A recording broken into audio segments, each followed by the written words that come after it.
Monsieur le maire, ça fait grand plaisir d'être dans vos bureaux aujourd'hui pour discuter avec vous de tous vos projets. Très heureuse de vous rencontrer. C'est un privilège pour moi d'être ici aujourd'hui. Et d'autant plus qu'on est à quelques jours du 8 mars. Et vous faites énormément de choses pour les femmes, notamment au sein de la ville, de l'organisation. C'est majoritairement féminin ici. Mais premièrement, j'aimerais vous dire merci d'être présente et de nous donner l'occasion de s'adresser aux citoyens de Laval pour les informer de ce qui se passe. Effectivement, le défi d'avoir un équilibre entre les femmes et les hommes dans les postes décisionnels, c'est un défi qui nous appartient à tous. Et dans ce cadre-là, on avait des ambitions d'équilibrer. Et je suis fier de dire quand même que au niveau du conseil municipal, il y a 40 % de femmes et 60 % d'hommes. Et il n'y a pas eu de favoritisme. Tout le monde a gagné son poste. Il faut se rappeler qu'au niveau de notre parti, c'est des investitures. Et ça, c'est un objectif qu'on a atteint qui mérite encore du travail, mais je suis très fier. Dans les postes décisionnels plus importants, il y a les 5 membres du comité exécutif et la présidence du parti. Alors, il y a 6 postes. Et il y a 3 femmes, 3 hommes. Donc, il y a un certain équilibre. Et si on cherche l'équilibre, c'est parce que cette formule-là est gagnante pour l'ensemble de la population. Ça nous permet de voir des défis avec un éclairage différent, une perspective différente, et je pense que ça améliore la qualité des décisions qu'on peut prendre dans l'intérêt du public. Alors, le 8 mars, c'est une journée importante de se rappeler qu'en tant que société, on a le défi de l'égalité entre les hommes et les femmes, et ceci dans les postes de prise de décision de notre communauté. Alors, nous en sommes fiers, et pour nous, il est important de se le rappeler. Et communauté multiculturelle aussi, qui est très intéressante, parce qu'il y a plusieurs personnes qui proviennent des néo-québécois et néo-québécoises de plusieurs pays aussi. Effectivement, au niveau du conseil municipal, on a plusieurs représentants de la communauté libanaise, à titre d'exemple, un homme, 2 femmes, de la communauté grecque, un homme, une femme, égyptienne, la présidente du conseil, au niveau d'Haïti aussi, on a une dame dans notre parti, la communauté italienne, alors on a des gens de toute origine, et c'est assez le reflet de la communauté lavalloise. Oui, tout à fait. C'est une terre d'accueil importante pour les gens issus de l'immigration. Et je pense c'est important qu'ils soient bien représentés. Effectivement. Qu'est-ce que vous avez fait de différent pour souligner cette journée des droits des femmes à Laval? Premièrement, nous avons formé un comité de femmes qui va nous suggérer, qui a déposé son premier rapport, nous suggérant la formation de la table des Lavalloises. Ce qui veut dire... C'est-à-dire plus agir, finalement. Effectivement. Comment on peut faire pour améliorer le sort des femmes sur notre territoire, dans l'ensemble, et qui va mener à la formation d'un comité aviseur pour le comité exécutif sur le sujet des femmes, toujours à l'intérieur de la juridiction municipale. Alors, ils ont déposé leur premier rapport en date du 8 mars, ce qui était un objectif qu'on s'était fixé. Autre fait, et qui est important de se rappeler, évidemment, lors du budget, j'ai mentionné que nous allions faire une œuvre d'art pour se rappeler les malheureux événements qui sont arrivés à la Polytechnique. Oui. Où, évidemment, les femmes étaient visées. Alors, il y a un concours culturel, et il y aura sur le site de l'Université de Montréal une œuvre d'art musicale qui va rappeler ces malheureux événements-là, de façon à éviter que ça se reproduise et que tout le monde soit sensible à des événements comme ça. Et je pense aider notre communauté à grandir dans l'orientation de l'égalité pour tous. Et à ne pas oublier aussi. Et à ne pas oublier. il est arrivé quelque chose de très grave sur le territoire. Il y a eu une jeune fille, Athéna Gervais, qui est sortie et qui a pris de l'alcool, une boisson alcoolisée, et qui s'en est pas sortie. J'aimerais avoir votre réaction en tant que père, mais aussi en tant que mère à ce niveau-là. Qu'est-ce qu'on peut faire et quelle est votre réaction? Mais premièrement, moi j'ai des enfants, j'ai des petits-enfants et évidemment, ma pensée va pour la famille de Téna aussi. Alors, j'ai pris soin de leur écrire une lettre et je pense dans le malheur, dans la douleur, il faut essayer de les accompagner puis tout ça. Ouais. La gestion, si vous voulez, des boissons alcoolisées n'est pas de notre juridiction, mais nous avons un pouvoir d'influence. Alors, effectivement, j'ai joint ma voix à celui de la ministre du Québec pour dire... Écoutez, Madame Charlebois. Madame Charlebois, il faut encadrer, réglementer ça et les gouvernements supérieurs doivent intervenir, doivent faire une réflexion. Parce que, manifestement, il faut éviter des événements comme on a vécu, mais évidemment, nos enfants sont vulnérables à la puissance de la publicité. Ouais.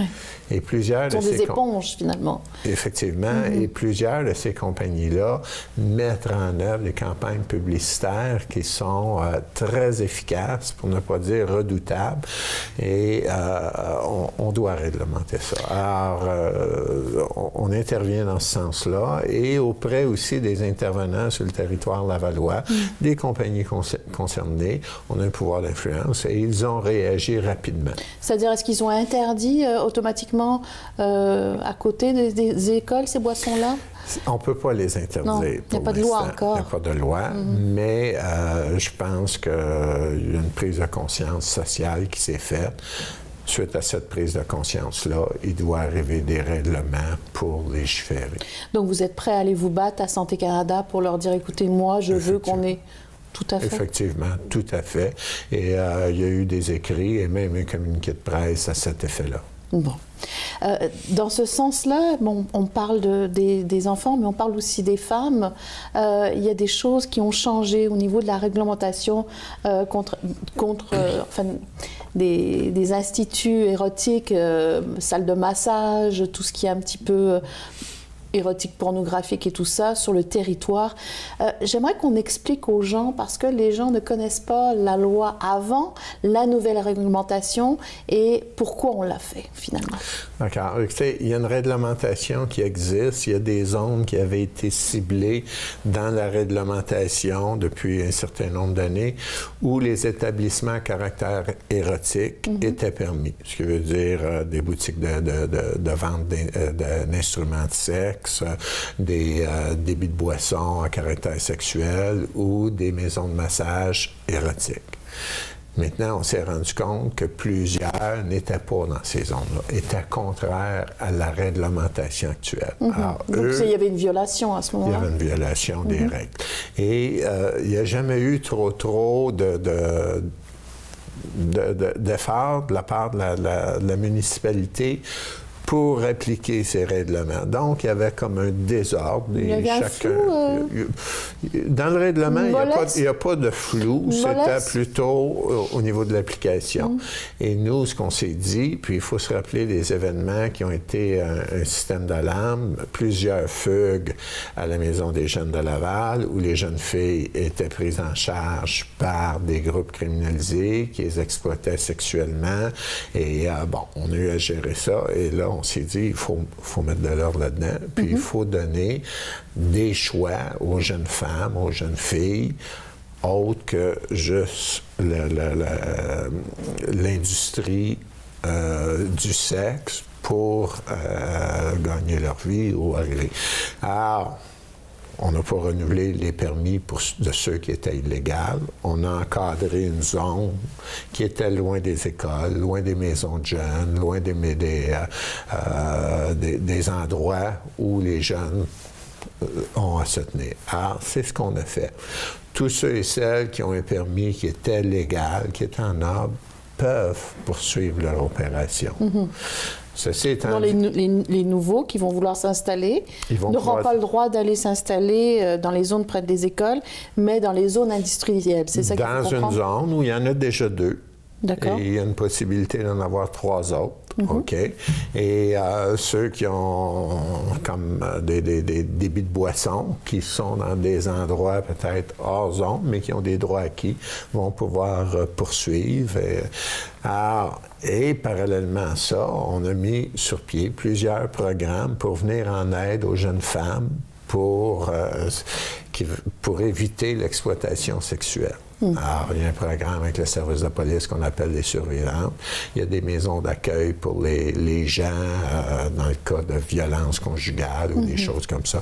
Alors, on met ça sur pied, on travaille conjointement et il y a eu une réunion de consultation avec plusieurs représentantes des groupes de femmes où on a partagé tout ça. Et je vous dirais, l'accueil a plutôt été favorable. Oui.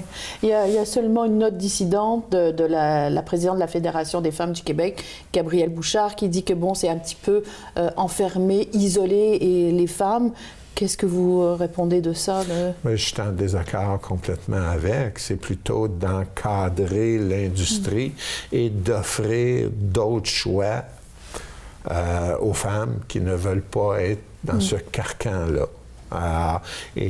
Comme toute industrie, on parle de réglementer les boissons alcoolisées. Il y en a une partie qui le sont avec la Régie des alcools, une partie qui ne le sont pas.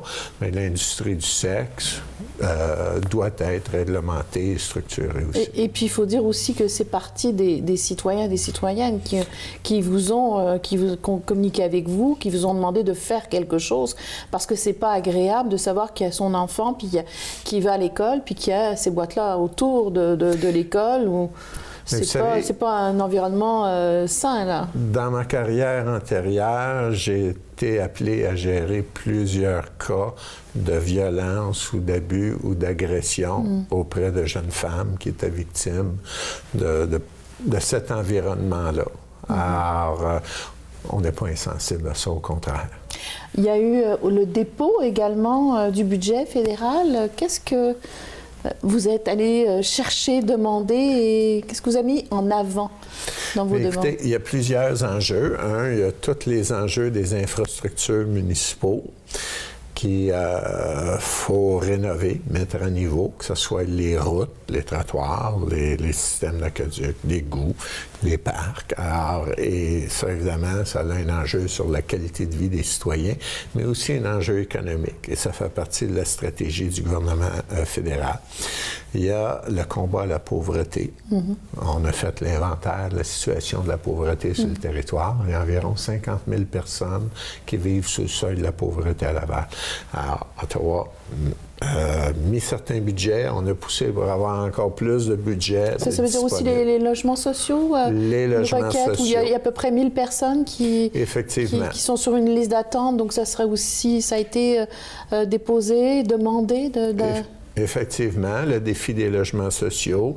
On a déjà un gros projet dans Val-Martin pour en construire. On est en train d'en rénover, d'en construire. Le gouvernement fédéral est parti au projet, le gouvernement provincial aussi, mais ça prend encore plus. On ne se limitera pas à ce projet-là. Alors là, si je vous entends bien, la pauvreté a été au cœur de vos préoccupations, de dire à Ottawa, on a des citoyens, vous devez vous en occuper, donc ça a été numéro 1 dans vos demandes? Effectivement. Il y a évidemment eu, je dirais, 2 étapes. Il y a le congrès de la Fédération canadienne des municipalités qui se tient présentement à Laval, qui regroupe 150 représentants de différentes municipalités à travers le pays, qui a cogité là-dessus, ils ont échangé, qui prennent une position.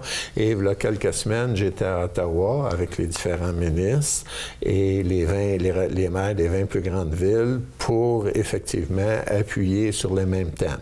Les infrastructures, la pauvreté, et évidemment le défi de la légalisation du cannabis sur le territoire canadien et les problèmes de drogue, différentes drogues dures qui causent des ravages dans notre société à travers le pays.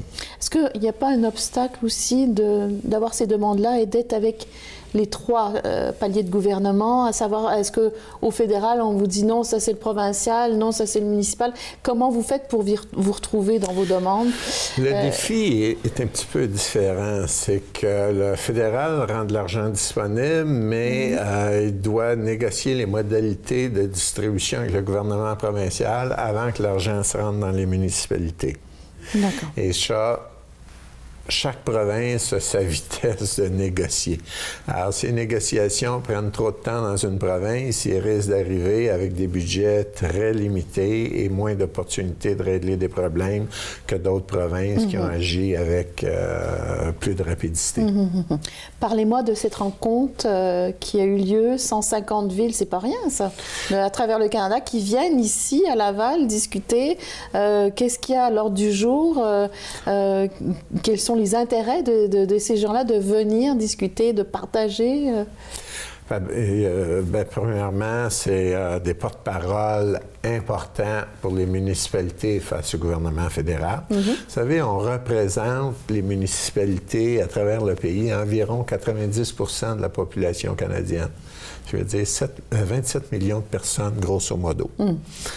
Et, les élus municipaux sont le gouvernement de proximité. Alors, on a quand même une grosse influence sur notre population et les gouvernements supérieurs le reconnaissent de plus en plus.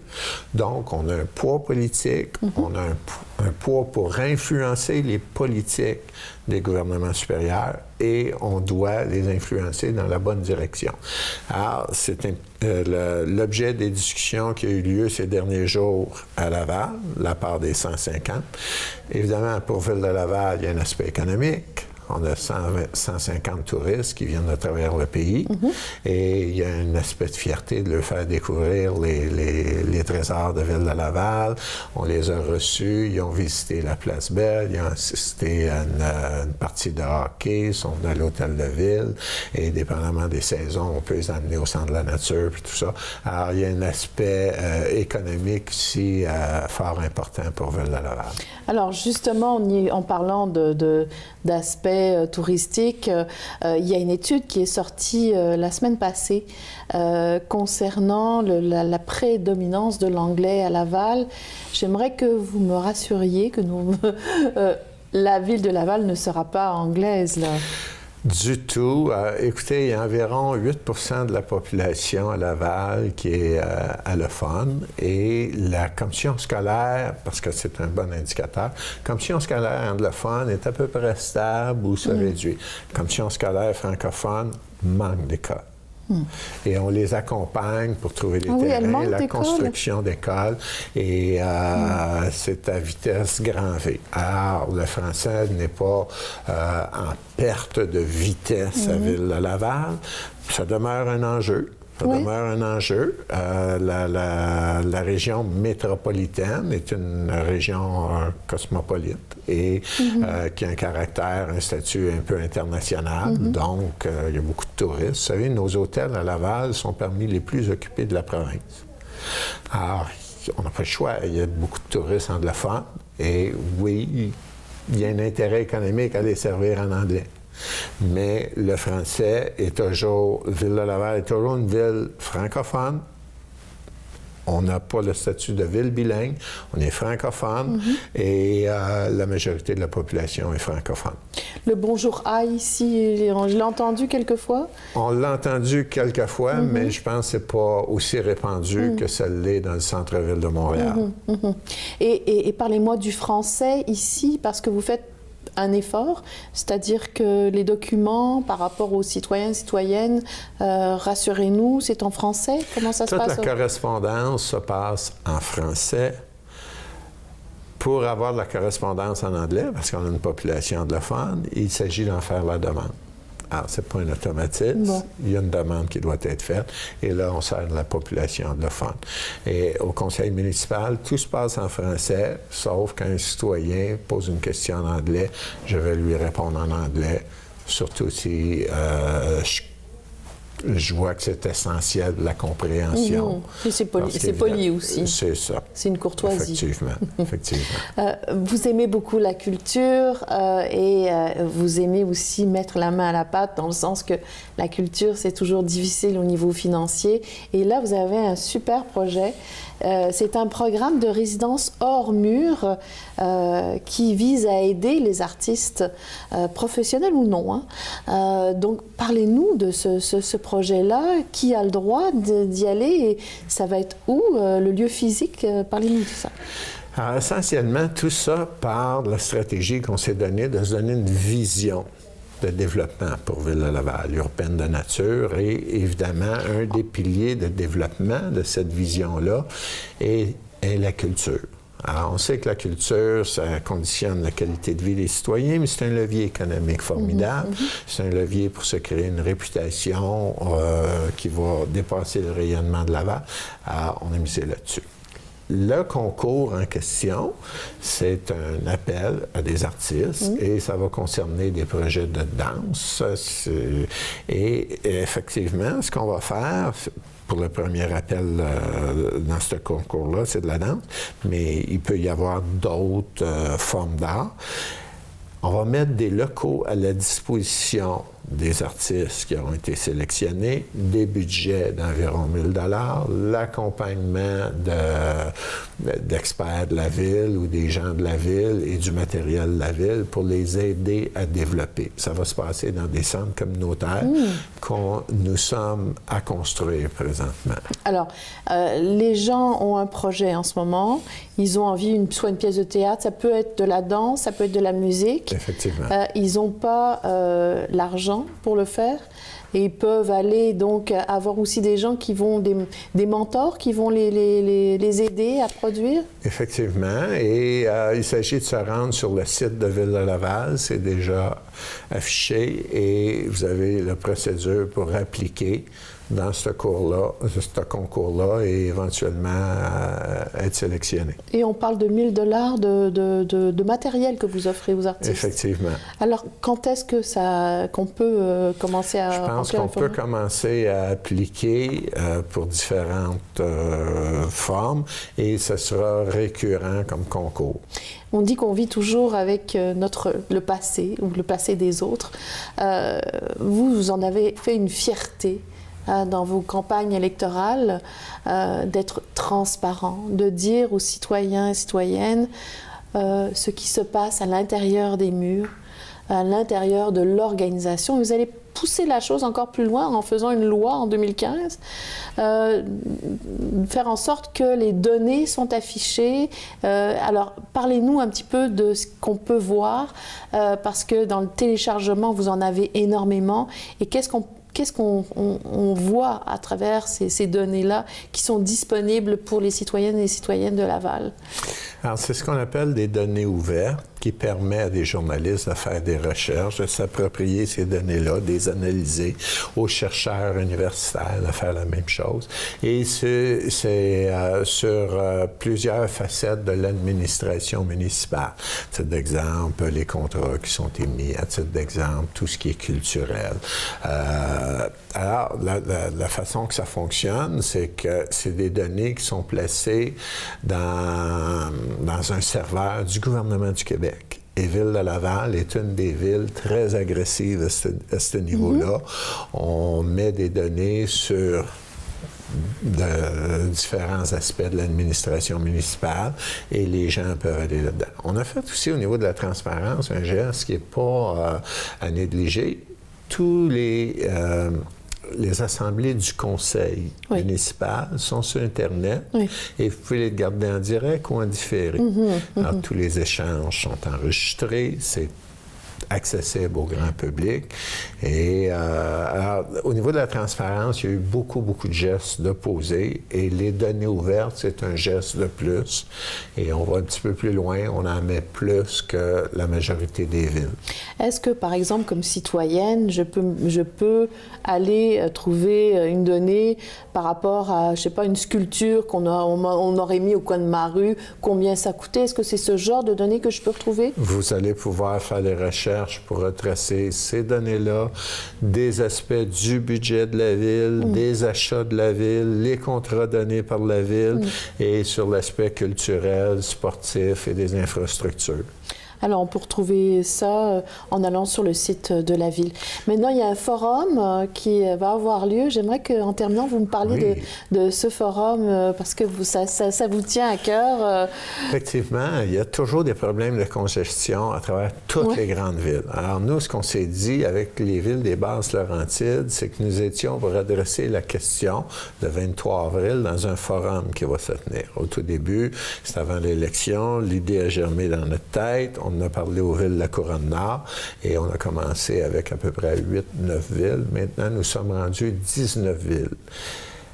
L'objectif, c'est de démontrer que l'inertie des gouvernements coûte très cher à la population. Alors, qu'est-ce que ça coûte d'être pris dans la congestion soir et matin aux citoyens pour aller travailler et revenir? Qu'est-ce que ça coûte aussi au niveau du développement des parcs industriels, des commerçants, les problèmes de circulation, de congestion? Si vous chiffrez finalement tous ces moments attendus dans la voiture par monsieur et madame tout le monde. Et plus que ça, au niveau de la pollution de l'air, quelles sont les conséquences sur la santé des gens? Et vous allez voir des statistiques assez surprenant sur les gens qui peuvent vivre à proximité des autoroutes, sur les risques de maladies et des chiffres statistiques. Alors, il y aura des conférenciers de calibre international, comme le docteur François Reeves, qui est cardiologue à Laval, mais qui donne des conférences à travers le monde. Alors, et on espère sortir de là avec un consensus, la plupart des maires et mairesses, sur des solutions qu'on va soumettre au palier de gouvernement supérieur pour leur dire les problèmes de congestion de la Couronne-Nord, c'est important, il faut les adresser. Et oui, ça coûte cher faire des routes, oui, ça coûte cher le transport en commun, les voies réservées, mais ce qui coûte plus cher, c'est l'inertie des décideurs. Merci beaucoup, M. Demers. Merci. Ça fait un très grand plaisir. Merci pour moi aussi.